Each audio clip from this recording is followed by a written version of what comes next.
Today, my guest is Robin van der Crussen. For 10 years, Robin has been on a journey of self-discovery and new experiences. He's a multi-talented artist who blends electronic music, DJing and harmonica with breathwork to craft unique sound journeys and movement experiences. He believes that every interaction and situation is a chance to learn more about ourselves, and this self-awareness helps us to connect with others more effectively. Hello, Robin. Hi. We call you, so your stage name is Crussen. Yeah. But maybe I'm going to call you Robin for this interview. Is it okay? Yeah, super. So let's talk a bit about music. That's how you started. Yeah. We'll come to breathwork also because it's now an important part of your life, and probably your connection to nature. So you've started with music, electronic music. How has your electronic music has evolved since you first touched a computer? I think in many ways it's actually the same. It's so similar from the first track that I made. Really? Yeah. Okay.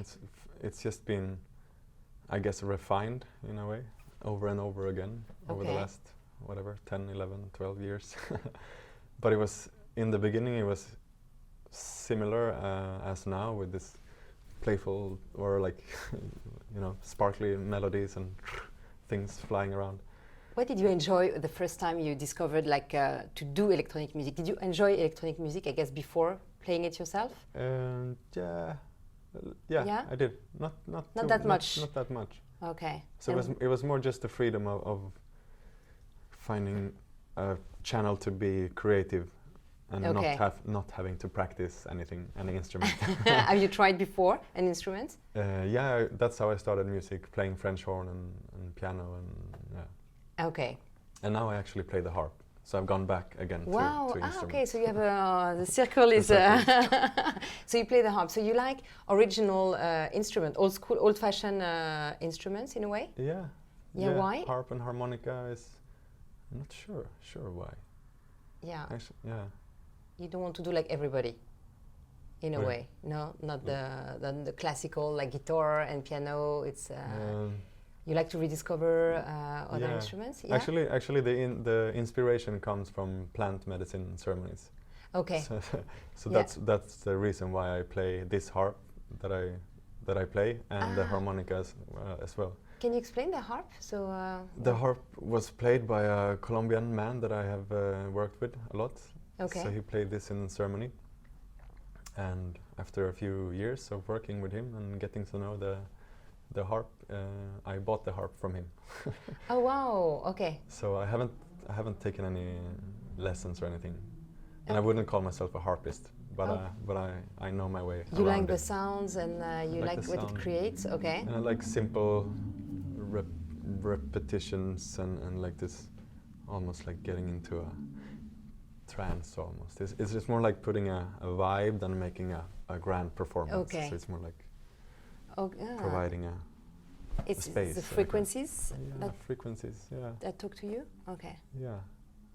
Frequencies and mood and, yeah. Okay, so and how like often little do you subtle changes within like something that's holding you. Okay, so it's almost like a meditation when you play your harp? Yeah, you could call it. So sometimes I play the harp and I guide a breathwork or a meditation while playing, or I try to. Okay, so it seems like so far away, the most extreme harp and electronic and electronic music. Yeah. So can you explain this? You're in different mood when you do, of course, electronic music than the harp, and how do you manage like all this palette of mood, like of playing instruments? You have no idea. But I guess that is why I do it. It's sort of like a counterbalance. Okay. Yes. So and it's also, I think, DJing and breathwork. It's like one is more like and bigger and more up and energetic, and the other is more calming, perhaps more introspective and more challenging. Okay. Yeah. Exploring, and while the DJing and the electronic music is more celebratory, perhaps. Okay. And before discovering the harp and meditation. You were in electronic music. You told me also you were into extreme sport.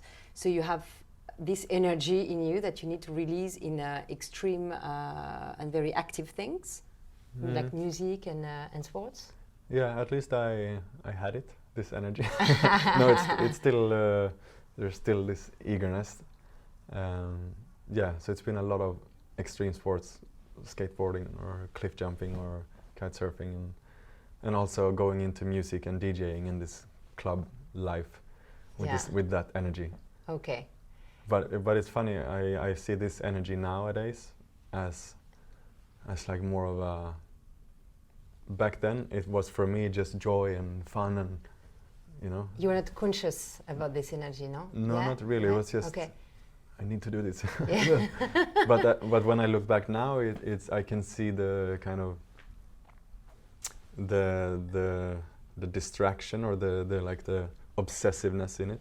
Okay. You know, I've been sitting like 12 hours a day creating music like this. Really? Okay, I have to go to the bathroom. Like, oh. I have tinnitus now, and like my back got sore, and it's like it hasn't been like very absorbed in the. Yeah, a bit too much. Okay. And perhaps that, and also these extreme sports, and the DJing and the loud environments as a way to, I don't know, feel something perhaps. Feel something, okay. Yeah. And then you found another way to feel things through meditation and breath work.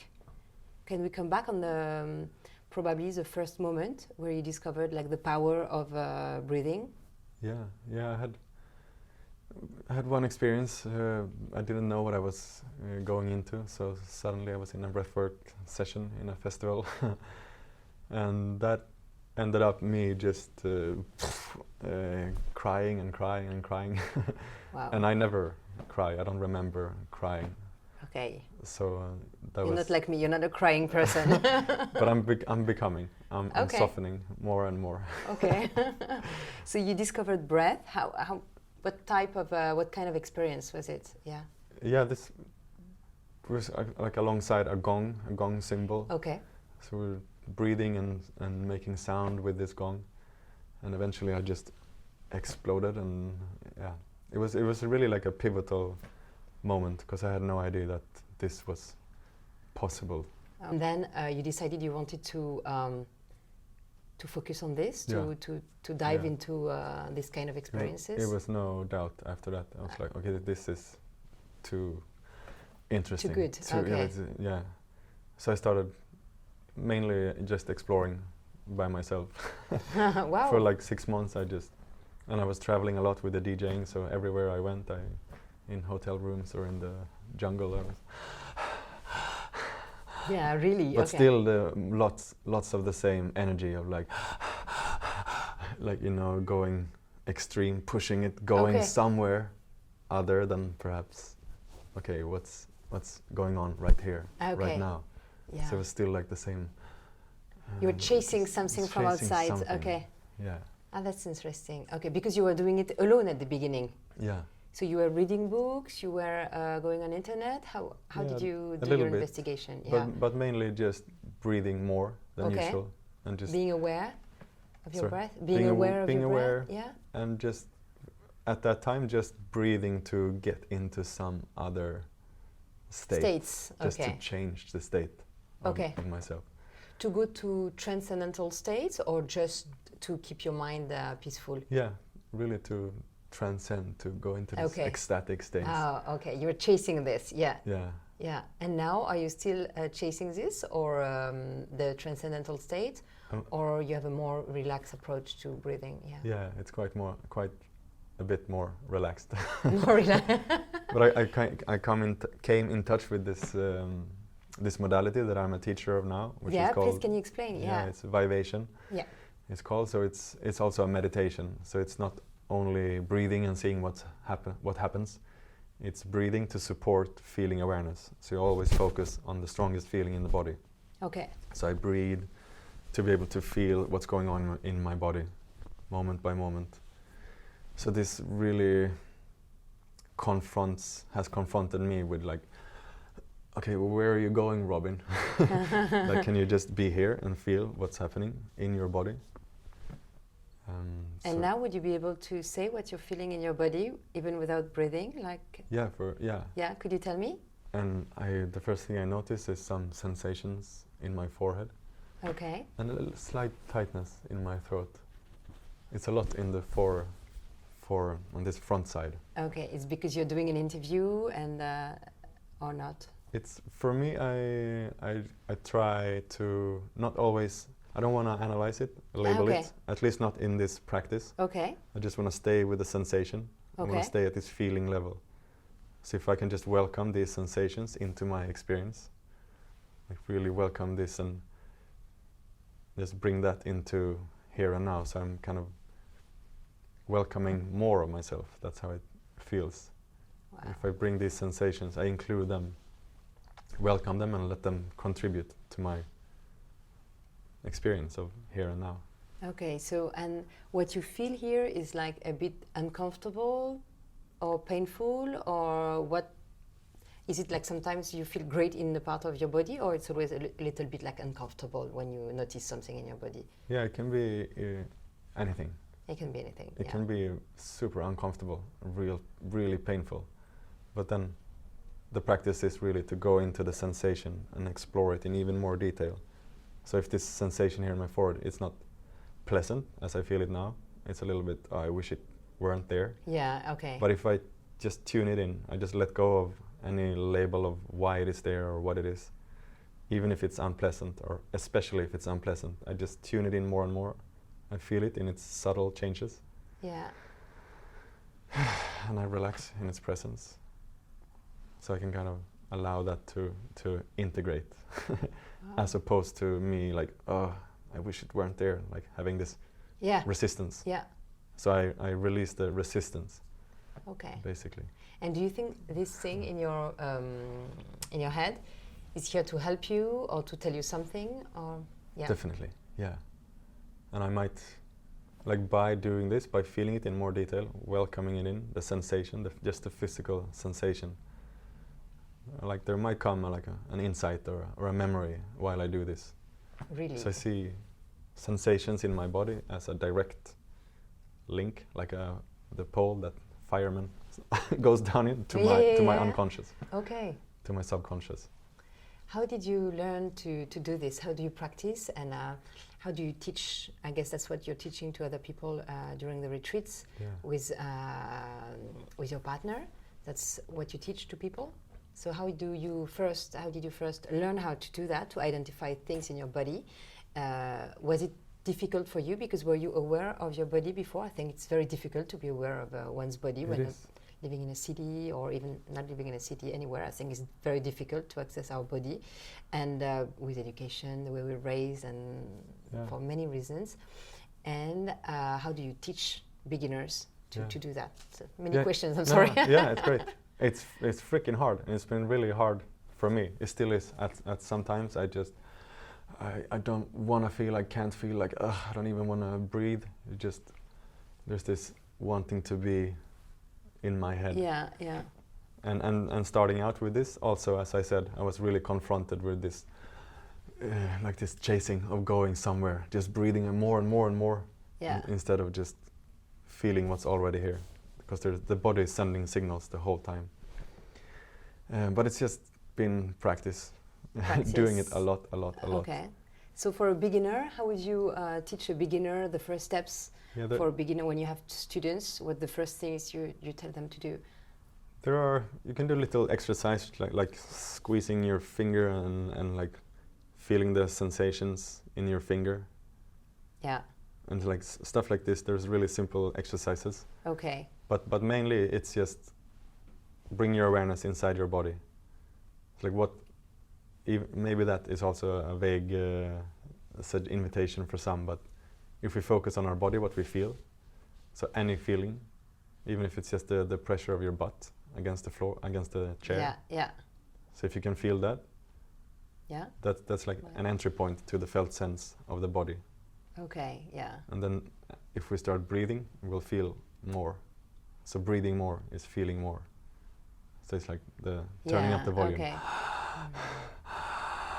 So you'll feel more. Okay. Do you breathe with your mouth or with your nose? Yeah, in these sessions, usually the mouth. The mouth. Just because it's moves more energy. And Yeah, because it goes straight to your lungs. Yeah. yeah, it just moves more. Okay, more energy. So when it's exercises, normally you would breathe with your nose, and for exercises or when it's more specific, you move with your. Actually, for exercising and training, I also breathe with my nose. So nose all the time. Okay. Except for like special occasions where I want to go into like a healing. Okay, healing. Then I just move a lot of energy and move air. Wow. So how do you incorporate this breathing into your music? Yeah. Because that's very original, I think. We might be one of the few to do that. Yeah, maybe. So because you decided, like, you love so much breathing that you would put it in your music. Yeah. How do you? Can you explain? Yeah. Yeah, I'm still working on it. I'm just trying out. So I have a few. I started with just because I have the microphone, because I play harmonica on top of my music. So I already had the microphone. So over maybe a few months, I started to like sneak in a little breath, and and eventually I invited everyone. I actually said, okay, let's breathe a little bit. Okay. And now I have a few tracks where I recorded some breathing, some breaths in it. Okay. So I really want to at least explore what we can do. Yeah, because the challenge is when people are at night, they want to party. They're a bit, sometimes for me, I'm a bit lazy. Like I don't want to do exercise. Like so that's a challenge for you, not to make them be active and participate to what you're doing. Right. Yeah, but usually, at least in the places that I play, festivals and some clubs too, if I just really go for it, then people usually join. Okay, yeah. Because it's really simple, and it really, in just a couple of breaths, it becomes obvious that it's kind of tying us all together and like making a more, I don't know, cohesive, symbiotic, synergistic thing happening even more. Okay, that's good. Okay. So that's what I want to explore. Like, how can we more, instead of someone dancing there and someone dancing there, it's like a little bit spread out. Yeah. So how can we like gather more? I have watched a bit of videos of you, and you're always and listen to your music, and you stay playful, in a way. You keep you like playfulness, no? Yeah. So, and when you do is it like because you are like this, or you really want to engage people with a playfulness, not taking yourself very seriously, or because you love to this approach of life? Right. Yeah, it's been, I don't know how it's come about, but there's been a sense of wanting to invite more lightness, or more, just allowing ourselves to be for a moment and just be a little goofy, be a little, play a little bit. Play a little bit, yeah. I think it's so healthy. It's healing to just step into this mode of just playing for a bit without any purpose, without any meaning, just for the sake of playing itself. For Harvest in London, first, thanks for traveling here. You have like two things planned. So one is a breath work at tonight, and another one is DJing, playing. You're going to play electronic music. Can you tell what have you got in mind? What are you going to do? Yeah, for the breath work. I think my intention will be just for us all to be in the body, so feeling the sensations in the body. Okay. Basically, after a long day of and you will be after Gabor Mate, right? Yeah. So it's probably going to talk about trauma and heavy stuff. Yeah.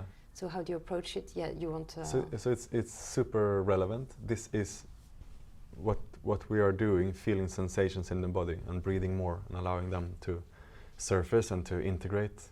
It is, as I see it, it is trauma residue, or like suppressed material that comes to the surface from the unconscious. Yeah. So it is very much healing. Yeah. So it's so this practice is as opposed to just breathing and exploding, or this vibe. This practice is gentle, and that makes it safe. So we're always in the window of tolerance where we can still enjoy what we're doing and even feel pleasure of the sensations in our body. Okay. Trauma is something you're interested in? Yes. You've been exploring yourself? Yes, yeah. Yeah, especially I enjoy this, as Gabor calls it, the little t, the capital T and little t, the little t trauma, where we didn't get what we needed or didn't have emotionally attuned caregivers or parents, and all these little moments repeated over a long time. Right. This is, as I see it, like very much my experiences of like I've always been shy, and I remember this red feeling of this blushing like throughout my I think it became less only once I got up to 20, age of 20. Okay.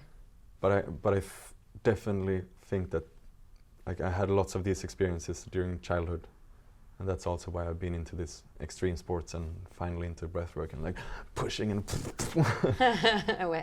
because it seems to be, as I look at it now, a way for me to actually feel alive fundamentally, to feel something, because I have it's only 2 years since I have gotten access to anger, sadness.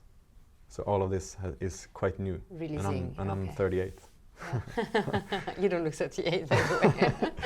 Okay, and that's very interesting. And you said you were shy, being on stage. Now you're on stage. You're talking to everyone. Like that's a therapy for you, like to be on stage and to talk to.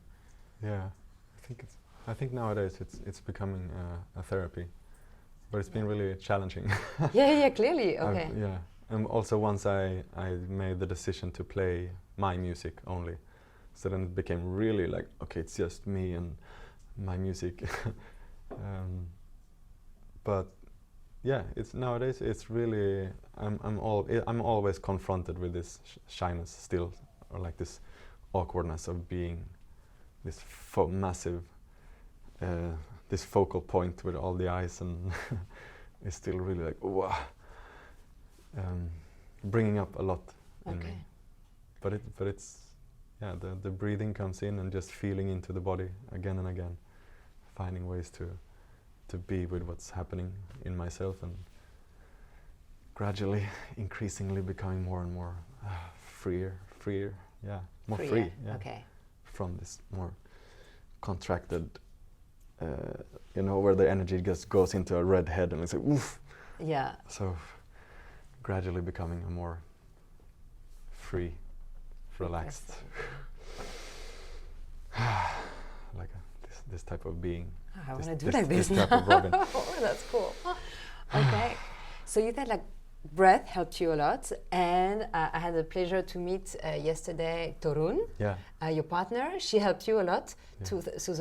Meeting her, so she's an amazing person. You're organizing a retreat with her in Norway, because you're Swedish, but now you live in Norway. Maybe we're gonna say where you live, because it's quite interesting. So meeting her, and I saw the way you're communicating, the two of you, and it's completely incredible. Mm-hmm. Like you're always checking what you're feeling with her. Yeah. Can you tell me more about this, if you want to share? Yeah, for sure. Yeah,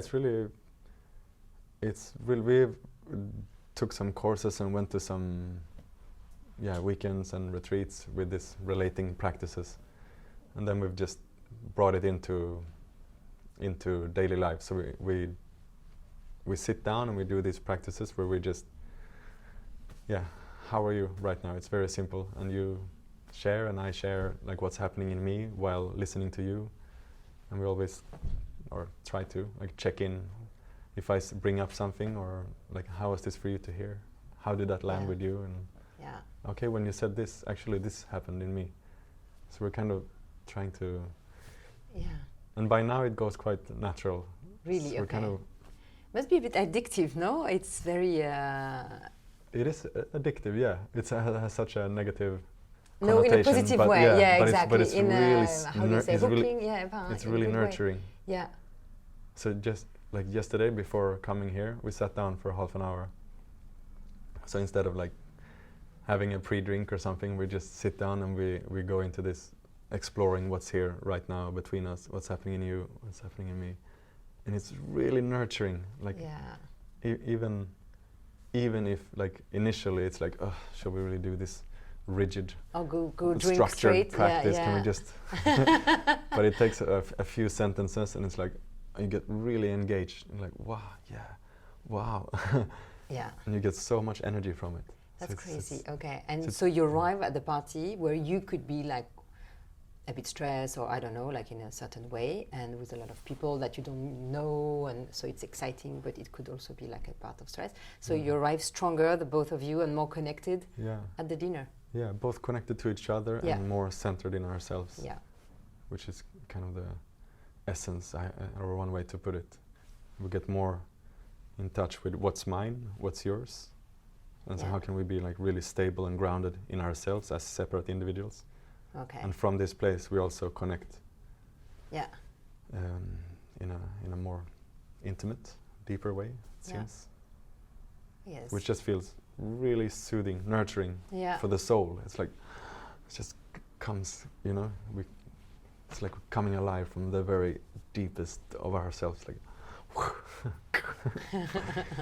That's very interesting. So you moved to Norway. Yeah. So you're together in a very, in a tiny little, how would you call it? Wooden. It's like in the nature, in the wood, in a tiny place. Tiny house. Yeah. Tiny house. Is it a house? Yeah. Like right now we're living in each other's one. We have two tiny houses, so like next to each other. 12 square meter is mine. But we bought a house 2 days ago. That's cool. So now you're gonna move. Yeah. To a bigger place. Now it's a massive timber wooden house by a lake.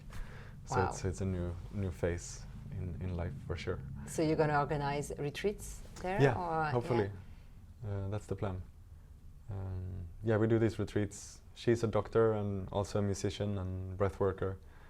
So we do these retreats mainly focused on this breathing practice that we are teachers of, but also movement and ice bathing and singing and relating practices, but all through the lens of what's happening in your nervous system, or how is it to get to know ourselves as a nervous system being activated, feeling unsafe, feeling safe all the time.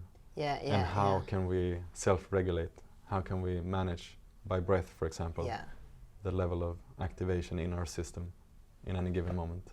Yeah. For example, this is the brake pedal. So if I'm having like a little bit of stress, for example, what would you advise me to do, like to quickly, discreetly calm me down? You could focus on the sensation. Like if you bring in your awareness into your body, where do you feel the most in this moment?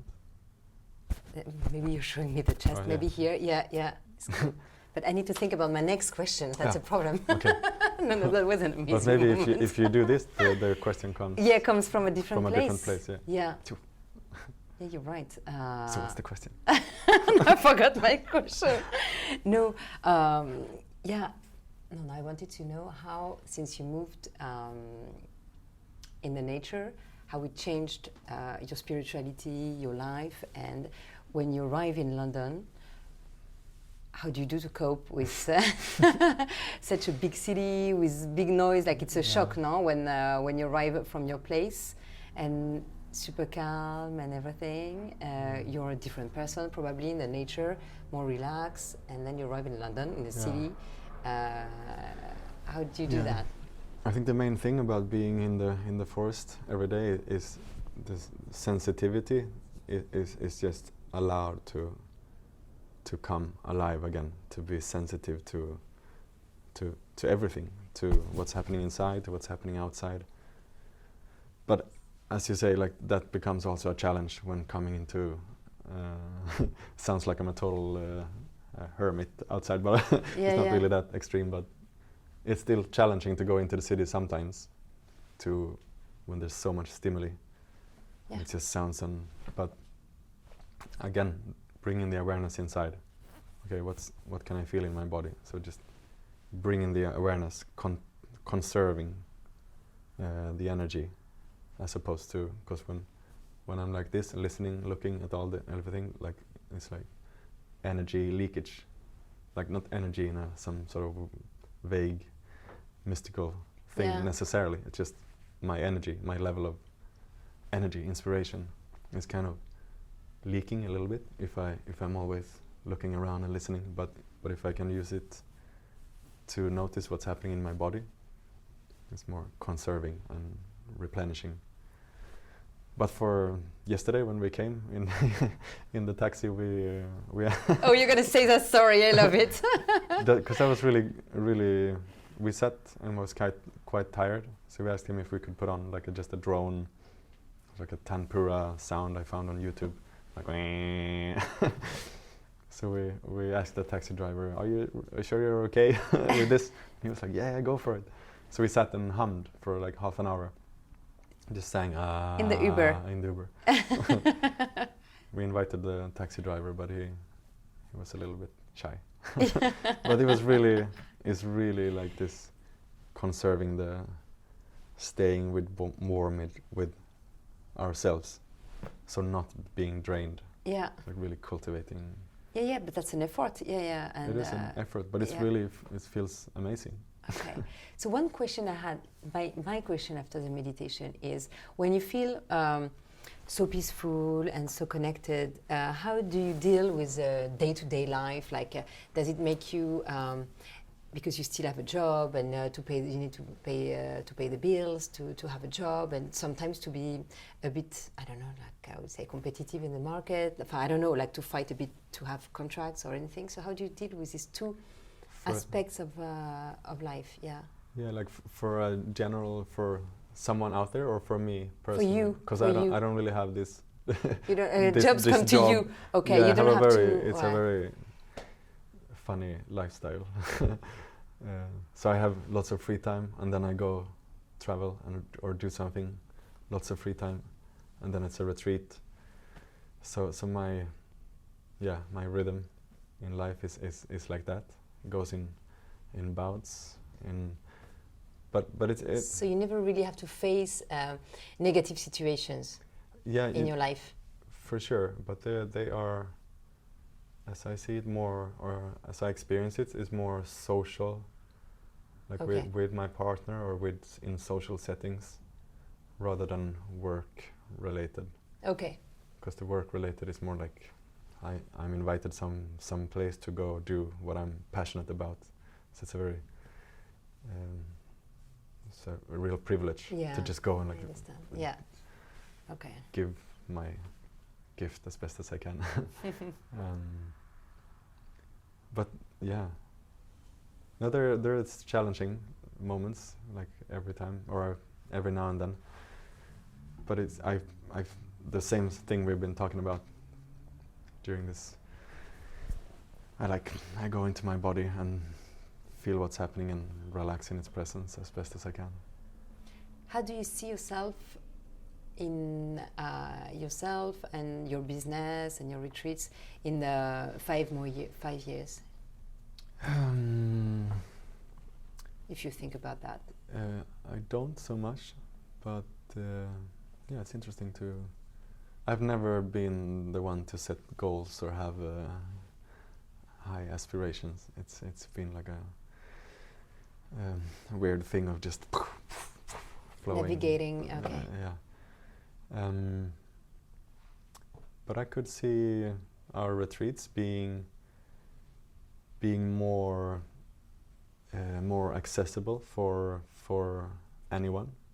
It's still a bit like niched or the fringed.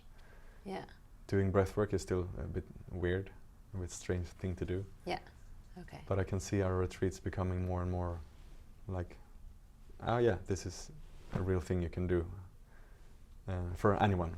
So it's a bit more, accessible. Okay, so I'm going to ask you the last question, one question I'm asking to all the guests of Harvest.